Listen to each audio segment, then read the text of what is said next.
the overall message is what? We need to have really great transfer. We got to get all that protein out of the membrane, out of the gel, and onto that membrane. And once it's out of the gel and onto that membrane, we then have to optimize our detection, and that's really what it's all about.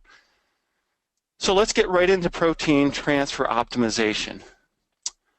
So I've got some variables here, and I want you to start thinking about these relationships, which is the size of the protein, right? The greater the mass of the protein, the larger the protein, the poorer the elution efficiency is from a gel. Meaning if I'm a large 150 kilodalton protein, my elution efficiency is very, very poor because I'm just so sterically hindered, I'm trapped in that gel. And that's why large proteins stay stuck in your gel. They're sterically hindered.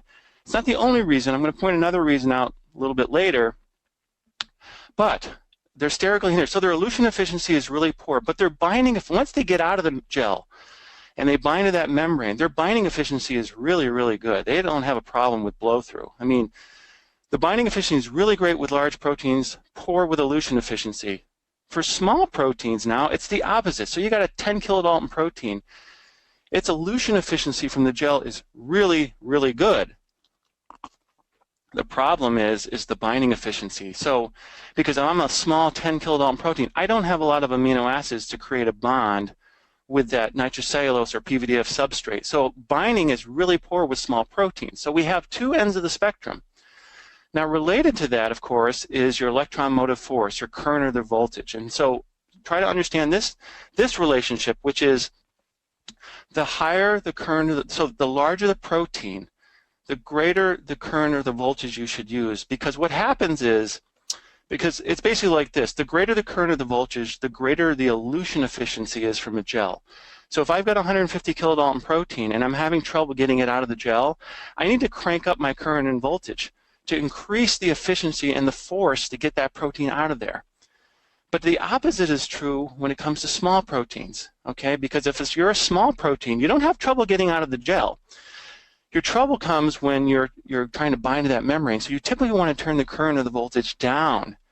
And that way you slow down the proteins, you slow down its speed of migration, and you give it more resonance time with the membrane to then create a bond. Okay? So it's really about, if you understand those variables, you can manipulate your current or voltage to really get things to either move out and get efficient binding. So there's a couple other things to think about. Obviously, so most proteins, by the way, are net negatively charged. And they have a lot of aspartic acids and glutamic acids, and about 70% of all proteins are net negatively charged. And they're going to run to red or run to the anode, and they're going to, you're using a typical Tobin's buffer, tris glycine, and they're not going to have any problem with moving in the right direction towards the membrane. There are some, rare examples, and by the way, these aren't common, but what they do is they illustrate the idea that charge has something to do with protein migration. So I was working in tech support several years ago, and I was talking to a researcher, and they had a very interesting situation where they were trying to transfer a 42 kilodalton protein, a 37, and a 33. They did the transfer, they did a detection, they were able to detect the 33 and the 42. It was the guy in the middle, the 37, that they didn't see on the membrane. Well, the first thing I did was I made sure, I asked him how your transfer was, and I said, did you stay in the gel even afterwards? Well, it turned out that the protein, that 37, was still stuck in the gel. So the question is, well, why? Well, if you take the typical Tobin's buffer, tris glycine, which most people use, the pH of that buffer is about 8.2, 8.3, and most proteins, of course, are net negatively charged, and they're going to run to red, the anode. Well, this protein happened to have an isoelectric point at the pH of the transfer buffer. So what does that mean? Well, the isoelectric point is the point at which you have no net charge. It's the pH which you have no net charge. And if you don't have any charge, you're not going to move. So what was the answer? Well, the answer is you don't have to use Tobin's buffer. There are other transfer buffers. So I recommended what's called a CAPS buffer. It has a pH of 11. You shift the pH up. You give the protein a net negative charge. The protein moved. Again, not common, but just so you know, you can search the literature and find different transfer buffers. The other situation, and it's related to kind of cationic proteins, was that I had someone that was working with histones, and as you may know, if you're studying epigenetics, of course, histones are basic positively charged proteins, highly positively charged. People are looking at post-translational modifications on the N-terminal tails, methylations, acetylations, and the like. Well, this protein is highly positively charged, so guess what direction it could potentially go in?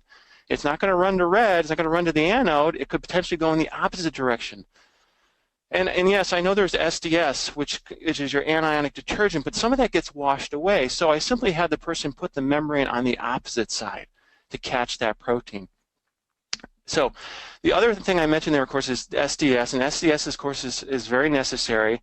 SDS can, of course, because it's a detergent, can affect protein binding to the membranes. Now, less so with nitrocellulose because of the mechanism of how nitrocellulose binds, and I'm going to describe that in a moment, but more so with PVDF, because PVDF is a hydrophobic interaction, and you're bringing in something that's very polar, and it can actually affect negatively the protein binding to the membrane. And I'm going to talk about this a little bit more.